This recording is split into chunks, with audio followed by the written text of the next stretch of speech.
Des conversations très approfondies doivent se faire avec des amis qui font un coming out. Et cela doit inclure une discussion sur la différence entre l'attirance pour l'homosexualité, l'identification à l'homosexualité et le comportement homosexuel.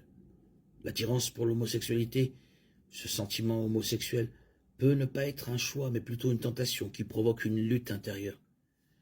L'identification à l'homosexualité et le comportement homosexuel sont des choix que l'on fait.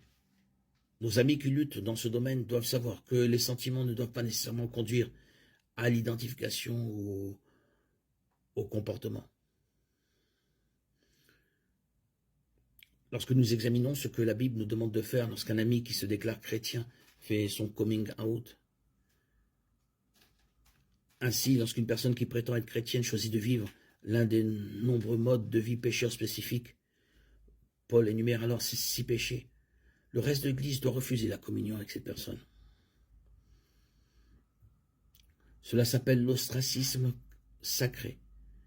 Ce verset décrit une personne qui, sans avoir le sentiment que son christianisme ou son âme sont en danger, exprime son désir homosexuel de manière sexuellement active.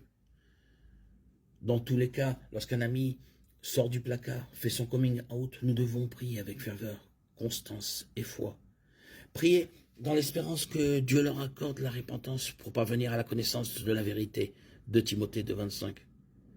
Soyez remplis du Saint-Esprit et manifestez là, révérez Christ comme Seigneur, 1 Pierre 3,15. Et prenez garde que votre conversation soit toujours pleine de grâce, assaisonnée de sel, afin que vous sachiez comment répondre à chacun, Colossiens 4,6. Les mots saints, ostracisme, suggèrent de l'impolitesse, de l'incivilité, alors que le saint ostracisme communique que le niveau de communion a changé.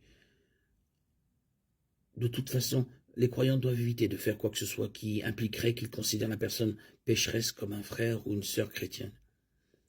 Tant que l'ami prétend être à la fois un chrétien pratiquant et un homosexuel pratiquant, il ne peut y avoir de fréquentation pérenne. Passer du temps libre ensemble est une chose du passé. La raison du saint ostracisme doit être communiquée clairement et avec amour à l'ami.